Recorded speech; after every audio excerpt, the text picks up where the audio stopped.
Olá, minha gente, sejam muito bem-vindos ao podcast Papo de Redação desta...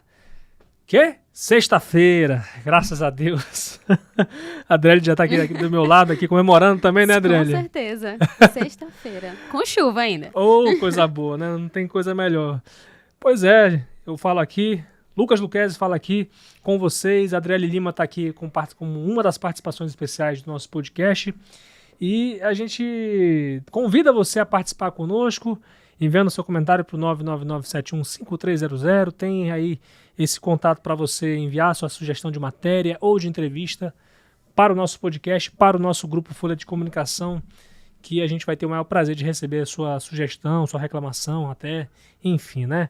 Temos aqui notícias de exoneração de policiais penais, um assunto que bombou hoje na nossa cobertura. Tem ainda previsão de chuva, como a gente meio que comemorou aqui nesse início de podcast.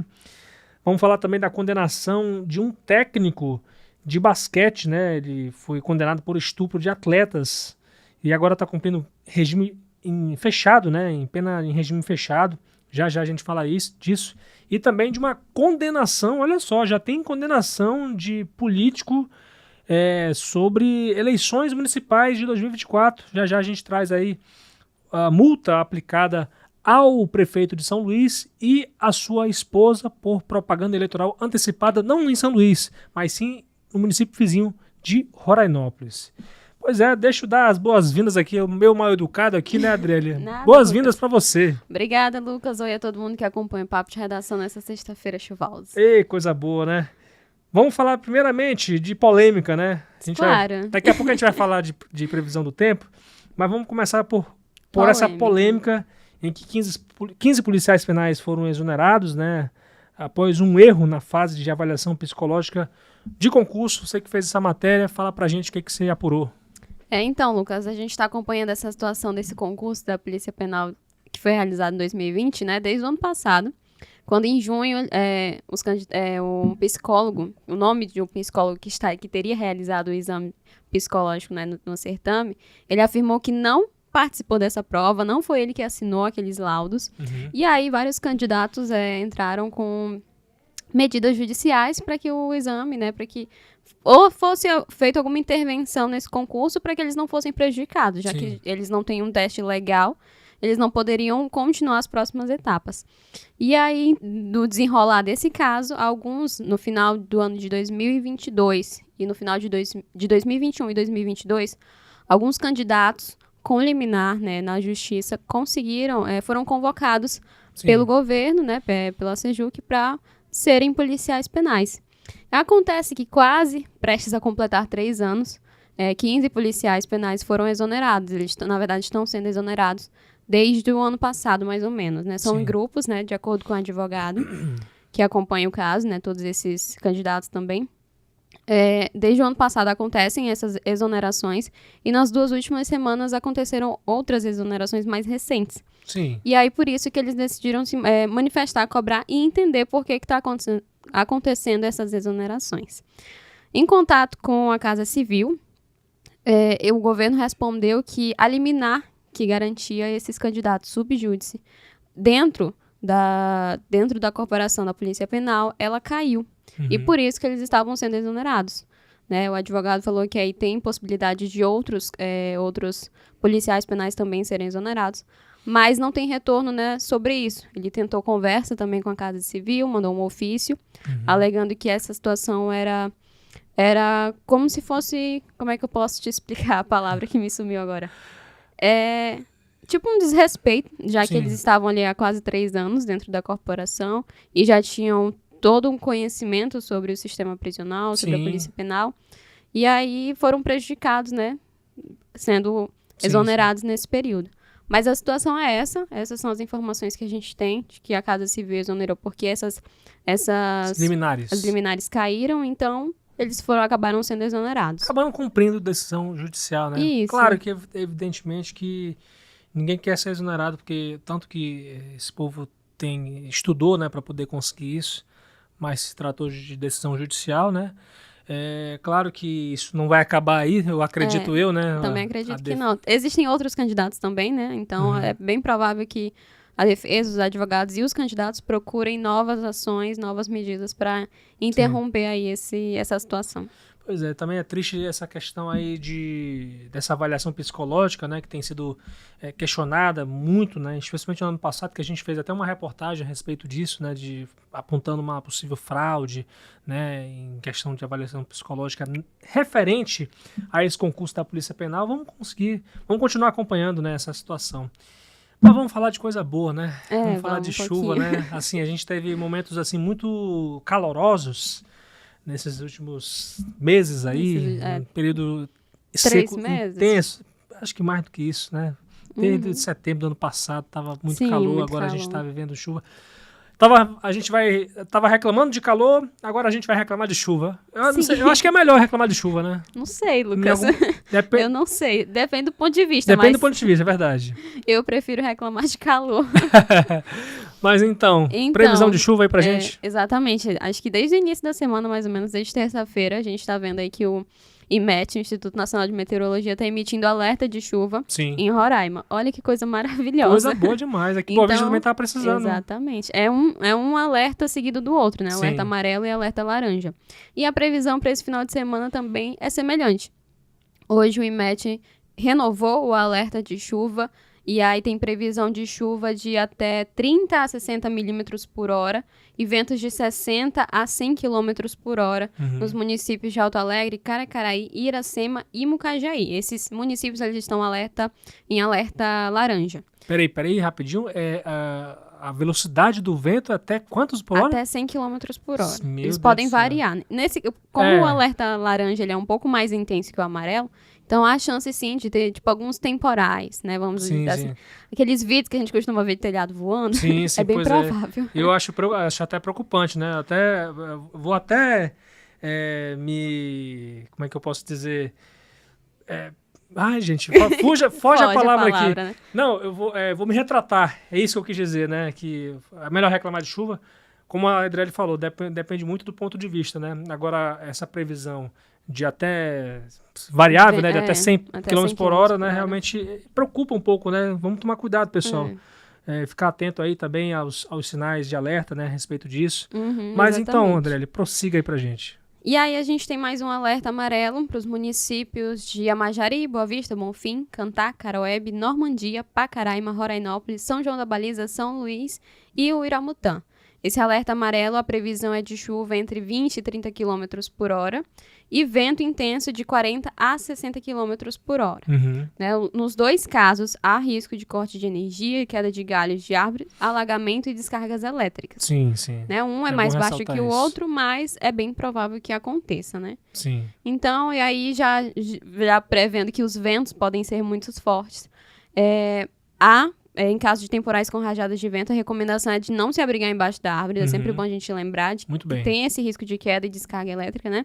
E também não estacionar os veículos próximos a torres de transmissão e placas de propaganda. Né? O alerta pede que, se possível, as pessoas desliguem os aparelhos elétricos e quadro geral de energia.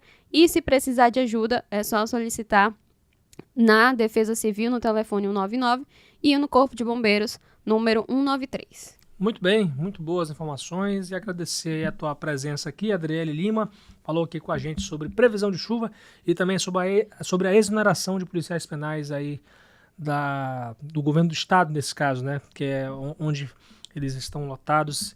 Muito obrigado, excelente final de semana e que seja um final de semana tranquilo nesse plantão, né? Igualmente. Valeu, até mais. Até mais. Vamos seguir aqui falando de polícia, né? A Dina Vieira está aqui comigo, nossa editora-chefe. Seja muito bem-vinda. A gente estava falando de polícia penal, agora a gente vai falar de casos de polícia militar, civil, enfim, investigação, né? Teve um desfecho de uma história falando aí de estupro de atletas, né? Teve uma decisão, né? Uma condenação de um técnico de basquete, né? Aqui em Roraima, né, Dina? Isso, Lucas. A gente já tinha noticiado esse fato em 2022, quando houve a primeira condenação? A primeira decisão havia saído, né? Ele havia sido condenado a 30 anos. Só que ele tinha um direito de recorrer em liberdade. Então, ele estava solto, estava recorrendo, e agora, no mês de março, saiu a condenação definitiva, né? Transitado e julgado. E ele conseguiu uma diminuição aí para 26 anos né, de prisão. É o Carlos Gustavo Vasconcelos da Silva, ele que hoje tem 52 anos. Ele era técnico de basquete, né? Esse caso ocorreu há 13 anos atrás. As meninas, são 2 meninas que entraram com a ação, né? Mas no decorrer, nessa matéria nossa de 2022, cita-se que outras vítimas teriam sido feitas, mas não representaram judicialmente. Sim. Né? Então, essas 2 meninas representaram. E a gente foi procurado por uma delas ontem, né, para relatar isso, né, sobre essa condenação, até porque o caso segue em segredo de justiça, né, esses casos de abuso, eles seguem em segredo de justiça, mas ela como vítima, como parte, então ela tem conhecimento de algumas coisas que aconteceram no processo, né, então o Carlos, ele foi condenado a 26 anos e aí no dia 2 de abril ele se apresentou, né, ao sistema penitenciário e está preso na cadeia pública, né, vai cumprir aí a pena em regime fechado. O que ela também ressaltou, que ela veio comentar, é que ela soube, por meio do advogado dela, que a defesa dele, né, teria apresentado um laudo psicológico, né, para mantê-lo na cadeia pública, para que ele não fosse para PANC, ou até mesmo que ele conseguisse uma prisão domiciliar, né? Sim, sim. E ela disse que estava preocupada, né, apesar de ela estar agora com o sentimento, né, de que a justiça foi feita, né, ela reforçou muito isso, que 13 anos após o fato, né, a justiça foi feita, mas que ela teme que ele consiga, né, esse benefício de sair, né, de ter esse privilégio da prisão domiciliar. Sim. A gente entrou em contato com a defesa dele, né, que disse que não iria se manifestar, tendo em vista que o caso corre em segredo de justiça. E também entramos em contato com a Federação de Basquete, Sim. né, que nos informou que essa gestão ela assumiu em 2019 para 2020. Sim. Né? Então, segundo o presidente, ele disse que desde que ele assumiu, né, o Carlos não fazia parte da federação, não participou de nenhum evento da federação, então, e que eles repudiam aí qualquer caso de abuso, né? Então, essa foi a informação, Sim. né? A gente acompanhando aí, até porque, né, as pessoas ficam se perguntando, a gente faz as reportagens, se perguntando o que aconteceu daquele caso. Sim, então, claro. Uma resposta aí de que, né, a justiça foi feita nesse caso e aí ele está aí cumprindo pena agora. Pois a gente recebeu, inclusive, essas moças, né, que vieram aqui falar a respeito disso, agradecer também a elas, porque não se sabia nada praticamente, né, porque é um segredo, é um processo que estava em segredo de justiça. Agradecer a elas e, assim, desejar que elas venham se confortar agora, né, com essa questão da justiça. Claro que nada isso vai apagar, né? Sim, inclusive, né, foi uma entrevista que eu fiz com ela até muito emocionante, até, né, ela se emocionou. Porque ela disse que são traumas que ela carrega para a vida dela. Coisas, porque além do abuso sexual, ela disse que ele cometia muito abuso psicológico contra as meninas. Diziam que elas eram adolescentes, 13, 14 anos. Ela disse que ela não ia conseguir vencer na vida. Nossa, que gente, ela não, que ela, né, que ela falou que ela tem um sonho, uma profissão. Ele falava que ela não ia chegar àquela profissão. E hoje ela disse que às vezes ela fica, será se ele tinha razão? Né? Ela fica se sentindo assim, mas se Deus quiser vai dar tudo certo, ela vai conseguir superar aí esse trauma. Com certeza.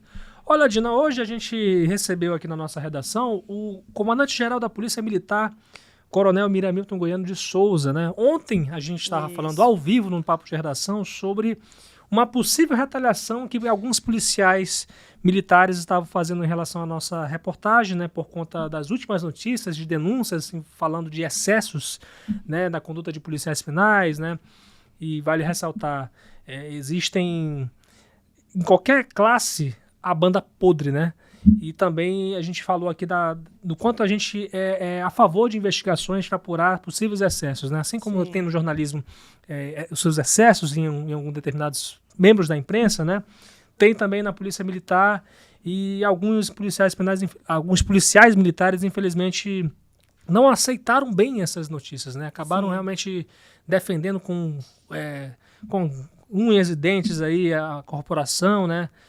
Mas, claro, são atitudes isoladas e hoje o comandante-geral esteve aqui na nossa redação falando que não há uma ordem dele para que haja uma retaliação ao nosso trabalho da imprensa. Sim. Pelo contrário, a nossa imprensa sempre foi apoiadora, né, da Polícia Militar, parceira da Polícia Militar.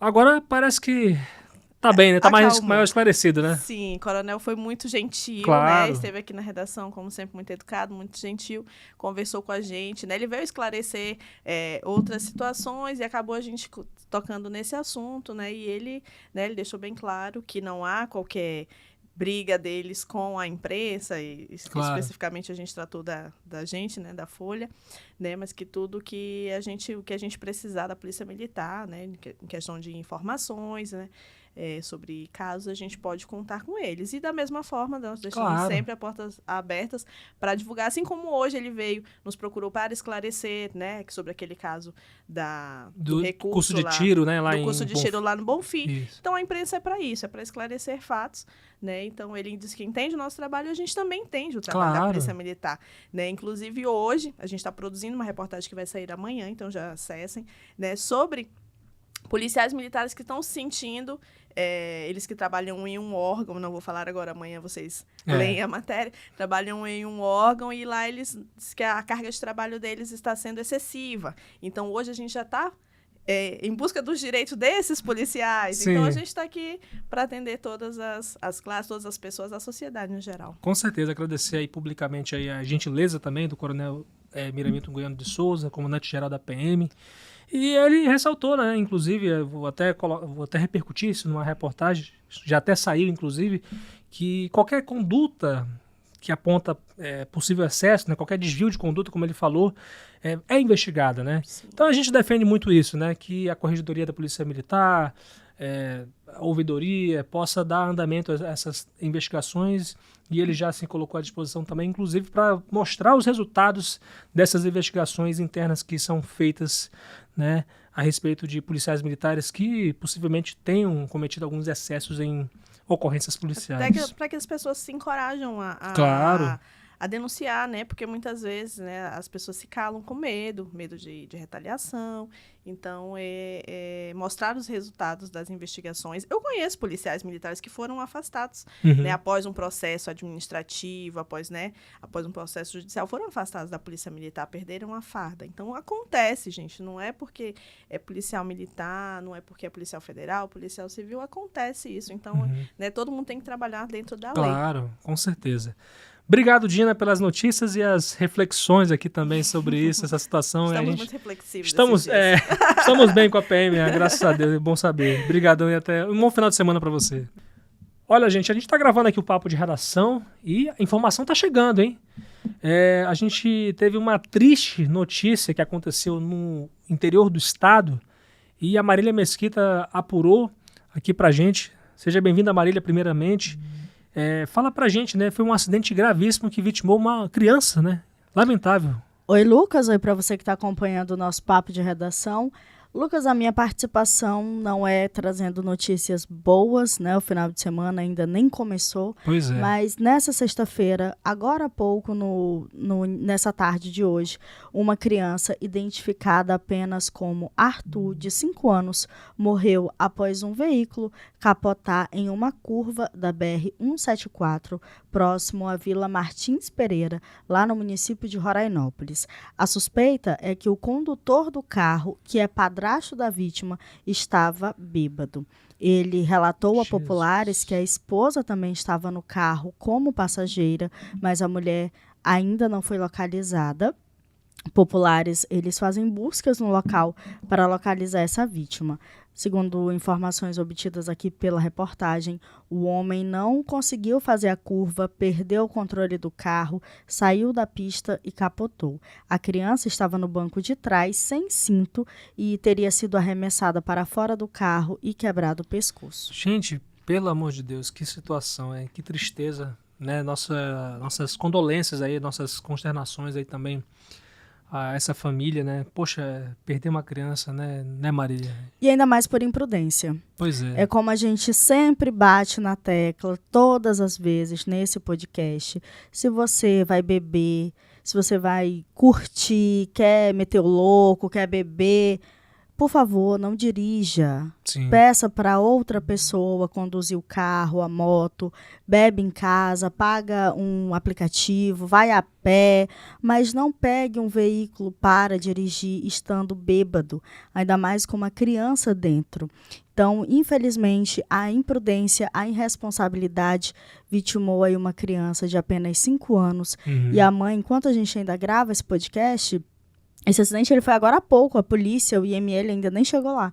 Então, enquanto a gente está gravando aqui, as pessoas ainda estão procurando o corpo dessa mulher, porque esse carro capotou ali numa área de mata, tem uma vegetação, então as pessoas ainda não encontraram a mãe dessa criança. Jesus amado. Então, nossas condolências aí a essa família e que esse homem ele seja responsabilizado, porque isso é crime, dirigir bêbado é crime e que ele pague por isso. Pois é.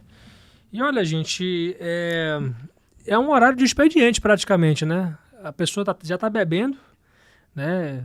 É que a pessoa está de férias, né?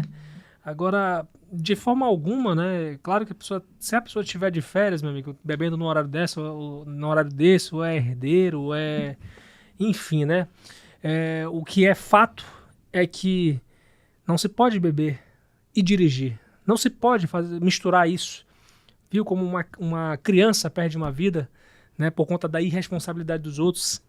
Nosso repúdio total a esse tipo de atitude. Um alerta que também informaram que a criança estava sem cinto. Então é importante que quando você ande com uma criança em um veículo ou numa moto também, é importante que use o capacete, use o cinto de segurança. É uma criança de 5 anos que deveria estar na cadeirinha, mas se não tem a cadeirinha, coloca pelo menos o cinto. Porque se essa criança estivesse de cinto, talvez essa morte também poderia ter sido evitada. Então, são vários pontos aí, vários alertas que a gente sempre fala aqui nesse podcast. Já estou com a boca seca de tanto falar a mesma coisa. E as pessoas ainda insistem em não obedecer às leis de trânsito. E fica aí como castigo, né? Essa morte nas costas, infelizmente. Então, hoje é sexta-feira, já foi registrado esse primeiro óbito.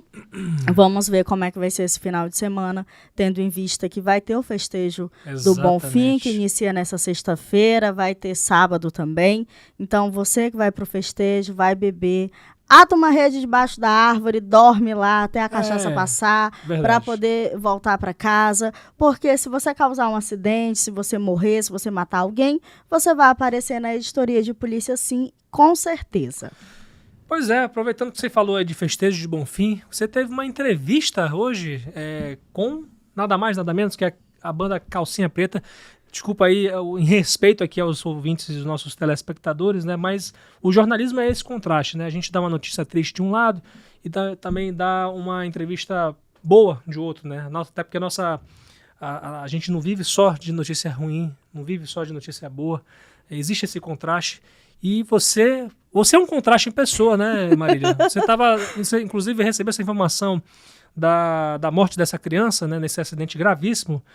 Enquanto você estava lá na entrevista coletiva lá com Calcinha Preta, fala pra gente como é que foi o clima dessa entrevista.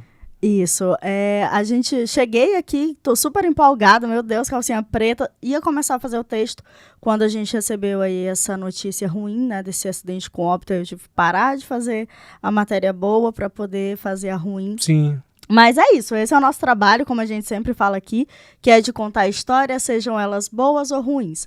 Mas voltando para a entrevista, foi uma entrevista muito bacana, muito legal. A banda muito receptiva com todo mundo, abraçou, riu das minhas piadas ruins. Então, assim, foi bem bacana. E eles deixaram um convite aí para você que está ouvindo aí o nosso papo de redação.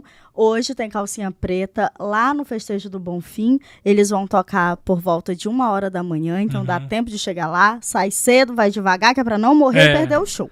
E não sair aqui também na editoria de polícia. Mas, assim, para conferir essa matéria, acessa lá folhabv.com.br e eles garantiram que vão tocar aqueles sucessos que a gente ama. Com certeza. Pô, é muito legal, Marília. Imagine a sensação, né? Eu sei que você é fã, né? Eu segurei pra não surtar, assim, É verdade. Então, agora, você tietou também? Ou Com certeza! certeza. Tá. Eu não perco a oportunidade. Tirei foto com a Silvânia, tirei foto com a banda toda. A gente gravou também com eles pro Instagram. Então, assim, uma banda bem legal mesmo. Pessoas bem simpáticas, carismáticas. Trataram a gente super bem, assim. Foi muito bacana mesmo.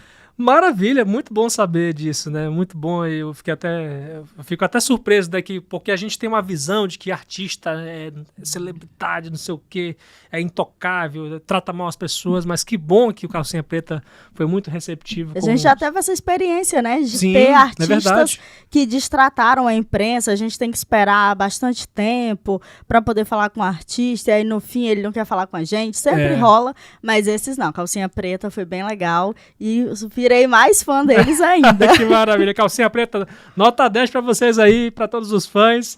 Obrigado, Marília. Um excelente final de semana. Não sei se você vai lá curtir o Calcinha Preta. Eu acredito que vá, né?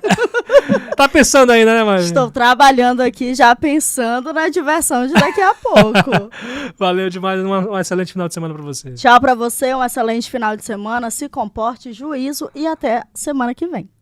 Vamos mudar de assunto aqui, falar de justiça eleitoral. Você sabia que já tem condenação envolvendo político em relação à propaganda antecipada? Exatamente. Aconteceu lá no interior do estado, no sul de Roraima. O juiz da 8ª Zona Eleitoral de Roraima, Eduardo Álvares de Carvalho, determinou multa individual de R$10 mil para o prefeito de São Luís, James Batista, e a esposa Paula Florentino, pré-candidata a prefeita de Rorainópolis, por propaganda antecipada na cidade do sul de Roraima. Vale ressaltar que é uma decisão que cabe recurso ainda. E James Batista confirmou que ele e sua esposa receberam a sentença e disse que ambos vão recorrer porque entendem que estão fazendo tudo dentro da lei. A decisão também condenou ao pagamento de multa o proprietário da página de Instagram JN Notícias de Rorainópolis, Jonas de Almeida Santos. Ele foi procurado e ainda não comentou o assunto. É um processo que foi movido pelos republicanos, que apoia a reeleição do atual prefeito Pinto do Equador, que é, inclusive, do próprio partido. E a sigla narra na denúncia que Paula violou os limites da autopromoção e do período permitido para a propaganda eleitoral ao postar 2 vídeos de reuniões políticas que foram realizadas em fevereiro de 2024. O magistrado do caso entende que os materiais demonstraram clara repetição para fixar na mente dos que assistem ao vídeo, em diversos momentos, de palavras relacionadas à vitória de Paula na futura eleição. Os vídeos também foram compartilhados por James Batista e JN Notícias de Rorainópolis no Instagram. A justiça aceitou o pedido dos republicanos para retirar imediatamente os vídeos sob pena de multa diária, o que já foi cumprido, inclusive, pelos acusados. Na Justiça Eleitoral, James Batista, Paula Florentino e Jonas de Almeida pediram a improcedência dessa ação ao entenderem que o caso não caracteriza pedido explícito de votos que configure propaganda antecipada. Por sua vez, o Ministério Público Eleitoral pediu a condenação dos 3. O prefeito de São Luís ainda chegou a alegar que seria parte ilegítima na ação, mas o juiz rejeitou essa tese por entender que ele teve conduta deliberada em postar os vídeos, uma vez que ele tem vínculo conjugal com Paula Florentino, no caso, o James Batista. Então, esse é o relato, essa é a notícia, e a gente encerra assim o papo de redação de hoje com os trabalhos técnicos de Fabiano Lopes, Rio Ferreira, John Hudson e Aduan Figueiredo. Aqui quem falou com vocês foi o Lucas Luquezzi. Siga as redes sociais da Folha BV no Instagram, no Facebook e no Twitter. Ou melhor, no X agora, né? Não é mais Twitter. E também no canal da Folha BV, no YouTube, está aberto para você seguir, acompanhar, se inscreva, ative o sininho e fique por dentro do que é notícia, conteúdo audiovisual aqui do Grupo Folha BV. Muito obrigado, minha gente, mais uma vez. Desejo a vocês um excelente final de semana. Também siga minha rede social no Instagram, @LucasLuquezzi, LUCKEZE. Um excelente final de semana para você. Até segunda-feira, se Deus quiser.